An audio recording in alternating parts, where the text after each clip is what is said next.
Hi hi ఈరోజు స్టవ్తో పని లేకుండా ఇన్స్టెంట్ లడ్డూలనైతే ప్రిపేర్ చేసేసుకుందాం రండి. అందుకోసం నేను ఎండు కొబ్బరి తీసుకున్నాను.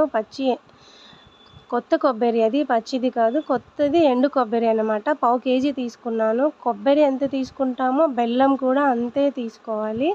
ఇలాగ కొబ్బరిని నేను సన్నగా కట్ చేసుకున్నాను. బెల్లం కూడా సన్నగా తురుముకొని పెట్టుకున్నాను. పచ్చి ఖర్జూరాలు 100 గ్రాములు తీసుకున్నాను. దాంట్లో విత్తనాలు ఏమీ లేకుండా తీసేసుకోవాలి.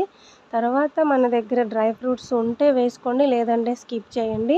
నేనైతే కొన్ని బాదం, కొన్ని కాజులు, కొన్ని వాల్నట్స్ కూడా వేసుకుని మిక్సీ పట్టేసుకుంటున్నాను. చూడండి, ఇష్టం ఉంటే దాంట్లోకి కొన్ని ఇలాచీలు, సోంపు కూడా వేసుకోండి.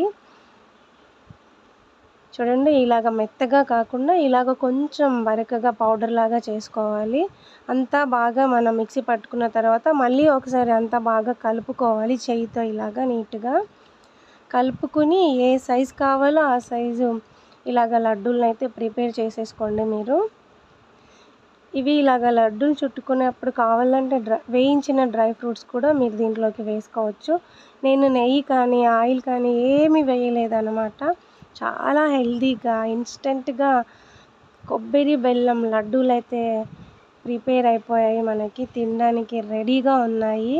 ఓన్లీ 10 మినిట్స్ టైంలోనే మనం ఎన్ని లడ్డూలు చేసేసుకోవచ్చు. చూడండి, తప్పకుండా మీరు కూడా ట్రై చేయండి. టేస్ట్ అయితే అదిరిపోతుంది. వీడియో నచ్చితే లైక్ చేయండి, షేర్ చేయండి, సబ్స్క్రైబ్ చేసుకోండి. Bye bye.